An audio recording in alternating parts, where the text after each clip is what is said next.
Nouvelle autopsie d'un trade, je sais, j'ai du retard. Si tu es habitué à voir mes vidéos, je sais qu'elles sortent le mercredi. Là, on est dimanche, j'ai du retard. Je vais me faire pardonner. Je vais te présenter plusieurs trades. Si tu ne me connais pas encore, moi, c'est Malo. Je suis fondateur de The Loop Ecosystem. On accompagne des traders de débutants à avancer vers l'autonomie toutes les semaines, sauf quand je suis en retard, je te sors l'autopsie d'un trade. Donc, les autres épisodes sont directement au-dessus de moi. Tu pourras les visionner ensuite. Et en tout cas, je te conseille de t'installer parce que là, il y a eu du lourd sur les marchés. On va traiter deux ventes, une prise par des élèves, une prise par moi avec, tu vas voir, un BE sale et un buy juste monstrueux. C'est parti. Donc là, on a les trois positions dont je vais te parler. Il y a une vente qui était vraiment intéressante. Cette vente-là, où je me suis pris un BE et cet achat-là, que j'ai pris donc juste avant, j'ai pris, un tout petit SL parce que j'ai forcé un petit peu le truc. Le niveau était pertinent. J'ai pris une re-entry qui m'a permis, d'aller choper un magnifique mouvement. Donc tu as directement, le MetaTrader sur lequel tu vois les flèches, de mes positions et on attaque. Si on prend au niveau du price action, donc je vais me mettre en replay, là. Hop et on va supprimer tout ça. Comme ça, tu as vraiment toute l'histoire. Donc, si on contextualise un petit peu, on pourrait se dire, bah tiens, c'est plutôt pas mal. On a un gros order block ici qui s'est fait éclater. C'est pas faux. Le souci de ce trade-là, de vouloir prendre la vente ici en se disant, bah tiens, on a séché parce que si tu es habitué à ma chaîne, tu sais comment je fonctionne, j'utilise les liquidités, j'ai pas besoin de 50 000 concepts. Et si tu ne me connais pas, je bosse avec les liquidités. Donc, je détermine où sont les stop loss des styles de trading majoritaires. Et à partir de là, j'ai pas besoin de me prendre la tête avec des concepts. Donc, c'est vrai qu'on aurait pu se dire, bah, on est venu sortir ça. On casse la structure, ce qui veut dire que on n'a plus spécialement, de vendeurs positionnés et on a du monde qui va acheter. Mais tu vois qu'on n'a pas de structure clean. Si tu prends le temps de regarder, on va avoir quoi? On va avoir des stratégies, breakout, éventuellement du break and retest ici, OK? Donc je vais mettre BO break and retest avec des stop loss qui sont où? Qui sont sous ce lot, ici. On peut éventuellement considérer, pourquoi pas des SMC aussi, hein, directement dans ce gros OB. Donc avec des stop loss qui sont où? Qui sont sous ce lot aussi. Le prix casse de nouveau des structures ici. Donc les stops vont se déplacer. Là, c'est du BO. Ici, on a une nouvelle structure qui s'est créée. Faut vraiment prendre ce qui est flagrant. Donc nos BO ici, puis ici. OK? Donc les BO, il y en a pas spécialement là.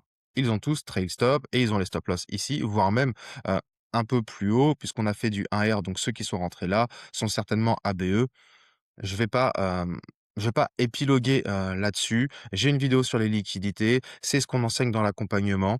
Je t'explique les positions dans les, grandes lignes. Nos stratégies SMC, donc je vais le mettre ici, petit rectangle bleu, SMC. On a un nouveau BOS, donc potentiellement, eux, ils se sécurisent, ils se mettent à BE. D'accord?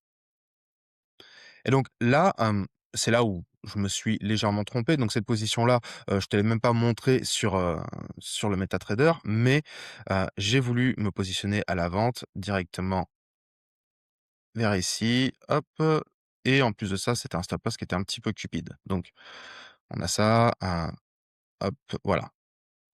Donc là, en position de vente, OK, si je me mets sur du M1, c'est là où le broker s'est un petit peu joué de moi. Moi, j'avais, mon stop qui était sur ce haut. Mon stop qui était sur ce haut. Donc l'erreur, c'est de ne pas avoir, attendu le timing, tout simplement. La session New York, elle devient intéressante à partir de 14 heures. Et donc qu'est-ce qui s'est passé? Hop, le prix est descendu et tu vois que on est venu à ras, ici et ça a suffi avec le spread à me sortir. Par contre, ce qui est intéressant, c'est le comportement du prix ensuite. Donc là, les stop loss ici, ils ont sauté. d'accord? Ils ont sauté, on a toujours nos SMC qui sont à break-even et on a un nouvel order block ici, dans lequel le prix offre une réaction. Donc si on a une réaction suite à une cassure de structure, potentiellement des SMC de nouveau qui se positionnent ici avec des stop loss qui sont là, sous ce lot. L'erreur que j'ai faite, même si je considère pas que c'était réellement une erreur, mais en dehors du timing, je l'explique en plus au niveau des order blocks, il faut vraiment prendre le temps de regarder. Et si tu regardes, on a cette mèche ici, là. Toute cette grande mèche qui finalement, tout ce bloc-là est complètement mitigate, d'accord? Donc ça fait très gros comme order block, je te l'accorde. Donc c'est pour ça que, hem, je me suis dit que d'aller chercher ce haut-là pour revenir dans ce niveau ici, pouvait être intéressant. Donc là, on a le prix qui chute, on a des vendeurs, qui commencent à se positionner, OK? Donc de nouveaux vendeurs et des acheteurs qui sont en face et c'est pas moi qui le dis, comme d'hab, c'est, le prix. Regarde, tu vois un petit peu les réactions? Ici, on casse la structure, on revient dedans, on rejette. Là, on a des forts rejets depuis ce niveau. Donc, du monde qui achète et du monde qui se positionne en vente. Je vais avancer un petit peu le prix, voilà. Et là, gros mouvement impulsif. On vient sur un nouveau niveau. On a éclaté tout le monde. Tous ceux qui voulaient vendre là-dedans se sont fait éclater. Nos SMC, on a directement un nouveau BOS ici. Donc, qu'est-ce qu'ils font? Ils se mettent à BE. Si c'est pas déjà fait, tu peux être sûr que là, si on a un nouveau BOS ici, ils se mettent à break-even. On a des nouvelles stratégies, breakout qui rentrent, donc au niveau du BOS, hein, tout simplement. Je peux mettre, hop, je vais modifier ça et je vais le mettre BOS plus, mince, plus BO. OK, super, ça nous fait un peu plus de liquidité. Les BO se positionnent où? SL sous le lot qui a créé la cassure. Donc les stops ici et donc on continue. Là, voilà, on pousse bien. Je vais me passer sur du M1, ici, voilà et c'est dans ces niveaux-là, ici, où, Slim et Yannick, donc 2 élèves, ont pris la vente. Pour aller où? Pour aller chercher ces niveaux-là. Pourquoi? Parce que c'est le bloc qui crée l'impulsion, on revient dessus, on casse, du monde qui achète. Et donc là, tu vois que le prix ralentit, hein, commence à ralentir, offrir des réactions, du monde qui achète, boum, pile. Et ça suffit à conforter tout le monde, à vendre. Tout le monde est conforté à vendre. On n'a plus aucune liquidité ici. Donc je vais remettre des petites croix. Ça, c'est fini. Ça, c'est fini. Ce niveau, aussi infime soit-il, il est out. D'accord? Il est out. Et là, ça devient sympa.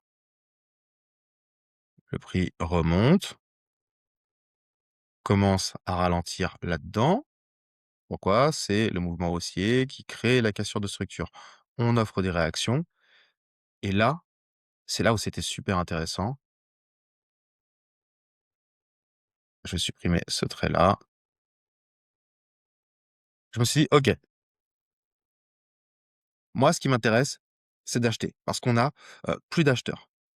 Mais rien ne m'empêche d'accompagner le prix pour aller chercher ma zone d'achat, donc un sell to buy. Mon niveau d'achat qui m'intéressait, c'était ce bloc ici. Ce bloc-là m'intéressait. D'ailleurs, si on regarde en M1, on a quoi? On a un prix, on dégage, on remonte, on vient mitigate le FBG, on repart. Donc le prix n'a potentiellement pas d'intérêt de revenir là-dessous. Donc, si on veut raffiner le niveau, on a ça ici.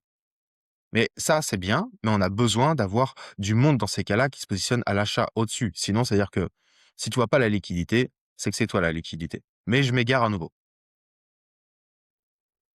Donc j'attendais la mitigation de ce déséquilibre. Ici, hop, là. Là, directement en M1, on a du coup cette bougie. C'est une mèche, OK, on est sur du M1, mais en seconde, ça veut dire quoi? On a eu un mouvement baissier, haussier et là, j'ai exécuté quand on est revenu ici. Là, hop, voilà. J'ai vendu là-dedans quand le prix a commencé à partir, stop loss là, pour aller chercher quoi? Pour aller chercher mon niveau de mitigation. Donc de toute façon, je peux pas l'inventer. Tu as le screen, le prix est parti à la baisse. Je me suis mis à break-even et là, qu'est-ce qu'il a fait ce petit filou? BE, avant d'aller chercher mes niveaux. Je vais me remettre en M5. Ici, le prix descend. OK. Là, là, c'est intéressant. Là, c'est intéressant. Je t'ai dit, ce niveau-là a de l'intérêt seulement et seulement si on a des réactions. Et là, qu'est-ce qu'on a?